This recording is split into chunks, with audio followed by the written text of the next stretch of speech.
भी आप मसीह यीशु में आते हो, आप परमेश्वर से प्रार्थना करते हो, आप अपने पापों के लिए माफ़ी मांगते हो और अपने जीवन में वचन के अनुसार चलने की कोशिश करते हो, तो क्या देखते हो आप अपने जीवन में कि आपके जीवन में वो विरोध हो रहा है जो आपने किया नहीं है, जो आप करना चाहते हो आपको करने नहीं दिया जा रहा है, आपके बारे में झूठ झूठ बोला जा रहा है और आप सोचते हो कि मैं सही चल रहा हूँ, मैं परमेश्वर में सही से चल रहा हूँ, मैं पवित्रताई में चल रहा हूँ, मैं परमेश्वर की आज्ञाओं को मानता जा रहा हूँ, तब भी मेरे जीवन में ऐसा क्यों हो रहा है, लोग मेरे खिलाफ क्यों हो रहे, लोग मेरे लिए झूठ क्यों बोल रहे जो मैंने किया नहीं है। तो परमेश्वर का वचन आज आप लोगों से बात करता है। अगर हम पढ़ेंगे मत्ती 5:11 में, तो परमेश्वर का वचन कहता है, धन्य हो तुम जब लोग मेरे कारण तुम्हारी निंदा करें। परमेश्वर का वचन कहता है, ब्लेस हो तुम, लोग मेरे कारण तुम्हारी निंदा करें, तुम्हें यातना दे और झूठ बोल बोलकर तुम्हारे विरुद्ध सब प्रकार की बातें कहें।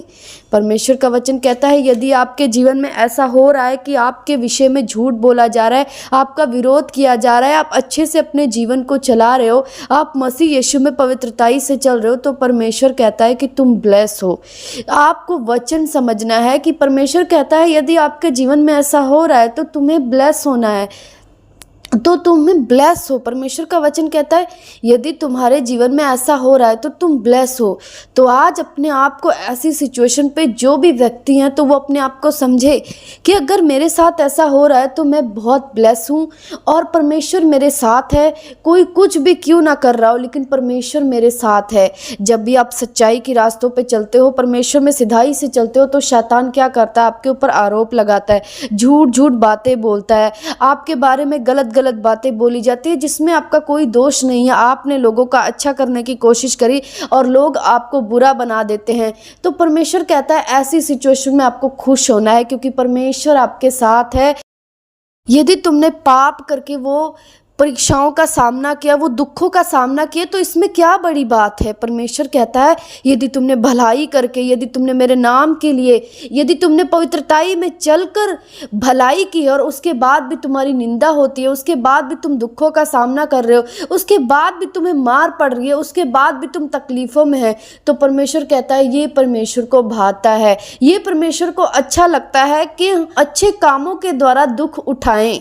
जैसे परमेश्वर के वचन में लिखा है, पहला पत्रस 4 की अगर हम 14 में पढ़े तो परमेश्वर कहते हैं यदि मसीह के नाम के कारण तुम्हारी निंदा की जाती है तो तुम धन्य हो, क्योंकि महिमा का आत्मा जो परमेश्वर का आत्मा है तुम में वास करता है। किसी भी प्रकार तुम में से कोई हत्यारा, चोर, दुष्टता का कार्य करने वाला तथा दूसरों के कार्यों में हस्तक्षेप करके तंग करने वाला होकर दुख ना उठाए, पर यदि कोई मसीह होने के कारण दुख उठाता है तो वो लज्जित ना हो, वरन अपने इस नाम के लिए परमेश्वर की महिमा करें, क्योंकि समय आ गया है कि परमेश्वर के घराने से ही न्याय का आरंभ होगा। अतः यदि न्याय का आरंभ हमसे ही होगा तो उनका क्या परिणाम होगा जिन्होंने परमेश्वर के सुसमाचार का पालन नहीं किया। यदि धर्मी व्यक्ति कठिनाइयों से उद्धार प्राप्त करेगा तो ईश्वर रहित और पापी मनुष्य की क्या दशा होगी।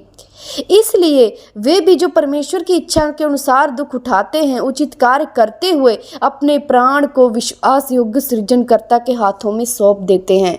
परमेश्वर का वचन कहता है यदि तुम मसीह में होने के कारण दुख को उठाते हो तो लज्जित मत हो, शर्मिंदा मत हो, वरन परमेश्वर की महिमा करो। आप करके दुख उठाते हो तो इसमें कोई बड़ी बात नहीं है, पर आप यदि भलाई करके दुखों को उठाते हो, परमेश्वर के नाम के कारण आप अपने जीवन में दुखों को उठाते हो, तो ये परमेश्वर को भाता है। परमेश्वर कहता है लज्जित ना हो, क्योंकि तुम ब्लेस हो, क्योंकि तुम धन हो, स्वर्ग का राज्य तुम्हारा है। ऐसे समय में क्या परमेश्वर कहता है, ऐसे समय में परमेश्वर कहता है कि अपने आप को परमेश्वर के आगे सौंप दो, अपने आप को परमेश्वर को दे दो कि परमेश्वर जो भी हो रहा है मेरा न्याय तू ही कर, और अपने आप से कुछ भी मत करो।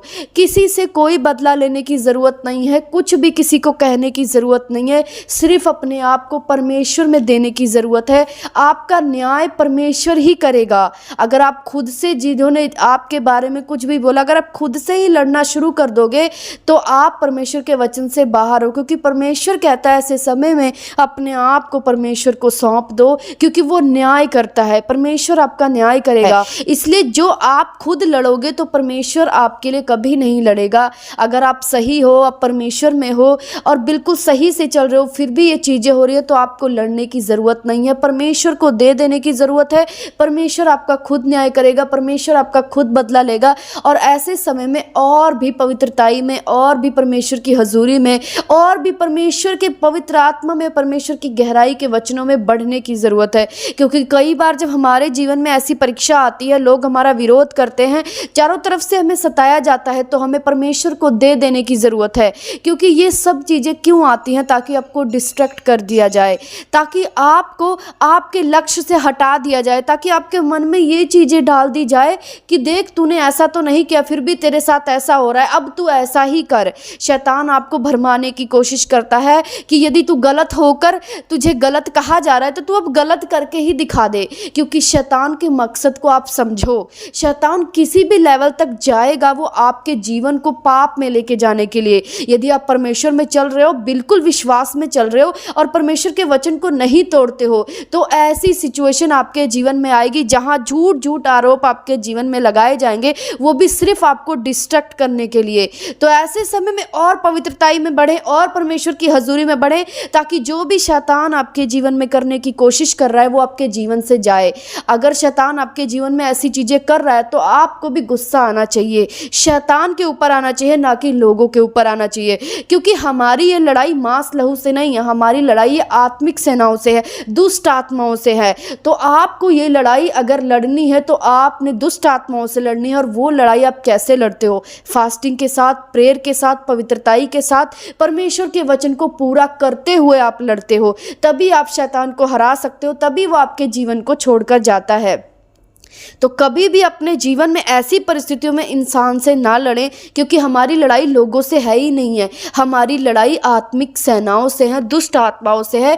तो जो इंसान आत्मिक होते हैं, जो परमेश्वर की हजूरी में रहते हैं, उनको पता होता है ये चीज़ें कि जो भी मेरे जीवन में हो रहा है इसके पीछे दुष्ट आत्माओं का काम है। वो कभी इंसानों से नहीं लड़ते, क्योंकि उनको पता है कि इंसानों से लड़ना मेरा काम नहीं है। मेरा काम शैतान से लड़ना है, शैतान को आग देना है, शैतान को और मारना है। और आप शैतान को तभी मार सकते हो जब आपके जीवन में पवित्रताई हो, फास्टिंग हो, और उसके बाद आप परमेश्वर के वचन में चलने वाले हो, परमेश्वर की सेवा करने वाले हो, तभी शैतान आपके जीवन से जाता है। ऐसा करने से ही शैतान आपको छोड़कर जाएगा और उसको ये सब चीज़ें लगती है, इसीलिए वो आपको बार बार डिस्ट्रैक्ट करता है, बार बार आपको सताता है, बार बार आपको परीक्षा में डालता है। याद रखिए, परीक्षाएं धर्मी की जिंदगी में बहुत पड़ती हैं, पर परमेश्वर कहता है कि वो हर एक परीक्षाओं से धर्मी को मुक्त करता है।